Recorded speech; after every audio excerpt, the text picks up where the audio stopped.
بسم اللہ الرحمن الرحیم۔ السلام علیکم ورحمۃ اللہ وبرکاتہ۔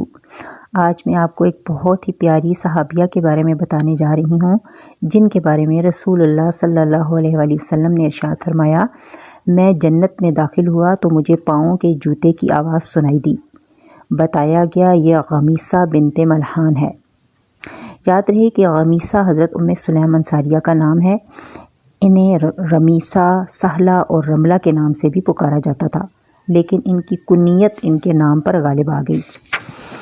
آئیے ان صحابیہ کے بارے میں جو نبی صلی اللہ علیہ وسلم کی رضائی خالہ تھیں، یعنی آپ کی دودھ شریک بہن تھیں، ان کے بارے میں جانتے ہیں اور آپ کی حیات طیبہ کا مطالعہ کرتے ہوئے صراط مستقیم پر گامزن ہونے کی سعادت حاصل کرتے ہیں۔ حضرت ام سلیم انصاریہ کا پہلا نکاح مالک بن نضر سے ہوا۔ اس سے حضرت انس پیدا ہوئے۔ ام سلیم نے جب اسلام قبول کیا تو گھر میں میاں بیوی کے درمیان جھگڑا رہنے لگا۔ آپ کے شوہر نے ہزار جتن کیے کہ بیوی اسلام چھوڑ کر اپنے آبائی دین میں واپس آ جائے، لیکن اس کی کوئی تدبیر کارگر ثابت نہ ہو سکی، بلکہ ام سلیم نے اپنے بیٹے انس کو بھی کلمہ طیبہ پڑھنے کی تلقین شروع کر دی۔ یہ صورتحال دیکھ کر مالک بہت سٹ پٹایا، گھر میں ہنگامہ کھڑا کر دیا کہ تم نے اپنی زندگی تو تباہ کی ہی تھی، مزید میرے بیٹے کو بھی اپنے نقش قدم پر چلا کر خراب کر رہی ہو۔ خاوند کی یہ بات سن کر حضرت ام سلیم نے کمال صبر و تحمل کا مظاہرہ کرتے ہوئے ارشاد فرمایا، نہ تو میں نے اپنی زندگی برباد کی ہے، کیونکہ میں نے تو اسلام کا دامن تھام کر اپنی دنیا اور آخرت کو سنوارا ہے۔ جہاں تک بیٹے کا تعلق ہے، نہ میں اسے خراب کر رہی ہوں، بلکہ میں اس کا مستقبل درخشاں کر رہی ہوں۔ تمہیں معلوم ہی نہیں کہ کون سا خزانہ ہمارے ہاتھ لگا ہے، ہمارے سینے نور اسلام سے کس طرح جگمگا اٹھے ہیں، تمہیں اس کا ادراک نہیں۔ ہماری دنیا بدل گئی، ہمارے نصیب جاگ اٹھے، قسمت سے یہ دولت میرے ہاتھ لگی ہے، میں کس طرح اسے چھوڑ دوں۔ مالک بن نضر نے اپنے گھر کی یہ حالت دیکھی، بیوی کے اطوار دیکھے تو غصے سے آگ بگولا ہو کر اپنا گھر چھوڑا اور سرزمین شام کی طرف روانہ ہو گیا۔ وہاں کسی نے اس کو قتل کر دیا۔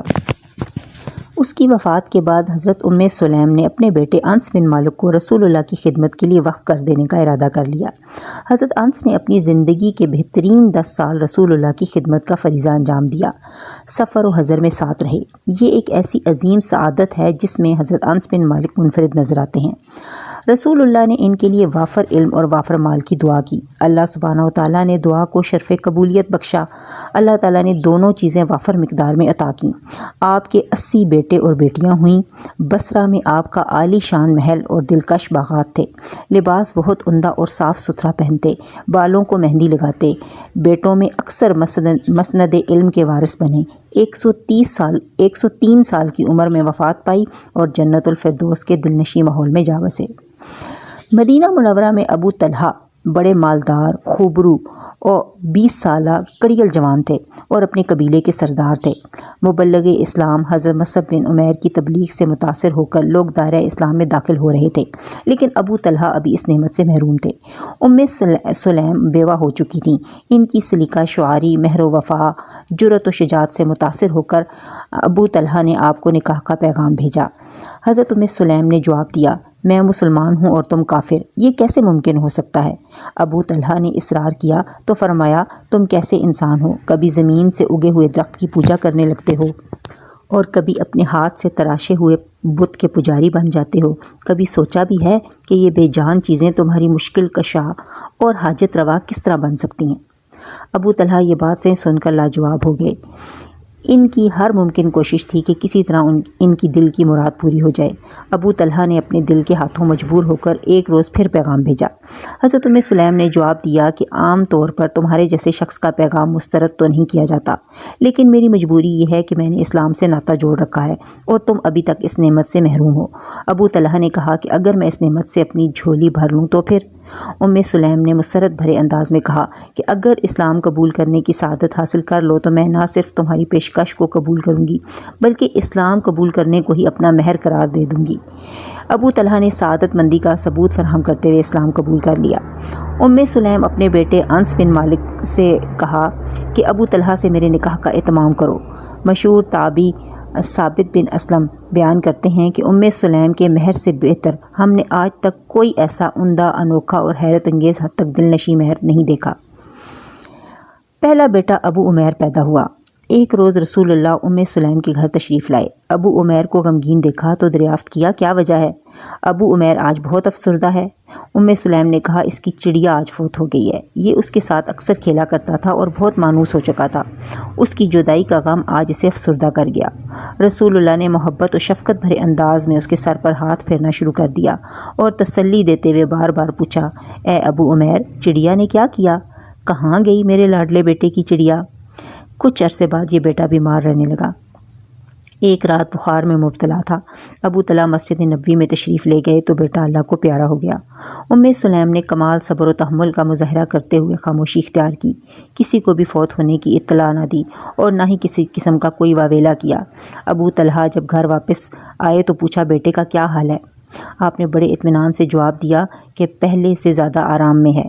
ابو طلحہ نے بڑے سکون سے کھانا تناول کیا، پھر فریضہ زوجیت ادا کیا۔ رات کا کافی حصہ بیت چکا تھا۔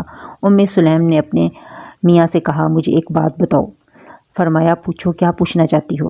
عرض کی کہ اگر کسی نے امانت رکھی ہو اور وہ اپنی امانت واپس لینے کا مطالبہ کر دے تو کیا اسے امانت واپس لوٹا دینی چاہیے؟ آپ نے فرمایا، ہاں، یہ اس کا حق ہے۔ اگر وہ واپس لینا چاہے تو بخوشی امانت اسے واپس لوٹا دینی چاہیے۔ کہا، میرے ساتھ آؤ۔ وہاں لے گئیں جہاں پر بیٹا موجود تھا۔ چہرے سے چادر کا پلو اٹھایا اور لرزتی ہوئی آواز میں کہا، یہ ہمارے پاس اللہ کی امانت تھی جو اس نے واپس لے لی۔ ابو طلحہ یہ اندوناک منظر دیکھ کر ٹھٹر گئے۔ لرزتے ہوئے لہجے میں کہا، تم نے مجھے پہلے گھر داخل ہوتے ہی کیوں نہیں بتایا؟ صبح ہوئی تو رسول اللہ کی خدمت میں حاضر ہوئے۔ آپ نے دیکھتے ہی ارشاد فرمایا، اللہ سبحانہ و تعالیٰ تمہارے رات کے کارنامے سے بہت خوش ہیں۔ پھر میاں بیوی کے لیے برکت کی دعا کی۔ اللہ تعالیٰ نے بیٹا عطا کیا۔ جب بیٹا ہوا تو ابو طلحہ اسے گود میں لیے ہوئے رسول اللہ کی خدمت میں حاضر ہوئے۔ کھجور کو اپنے منہ میں چبا کر اسے گھٹی دی اور اس کا نام عبداللہ رکھا۔ اس کے لیے رحمت اور برکت کی دعا کی۔ عبداللہ جوان ہوئے، ان کی شادی ہوئی، ان کو اللہ تعالیٰ نے 7 بیٹے عطا کیے اور سبھی قرآن کریم کے حافظ بنے۔ پھر گلستان گلستان بہار آ گئی اور چمن کا چمن مسکرانے لگا۔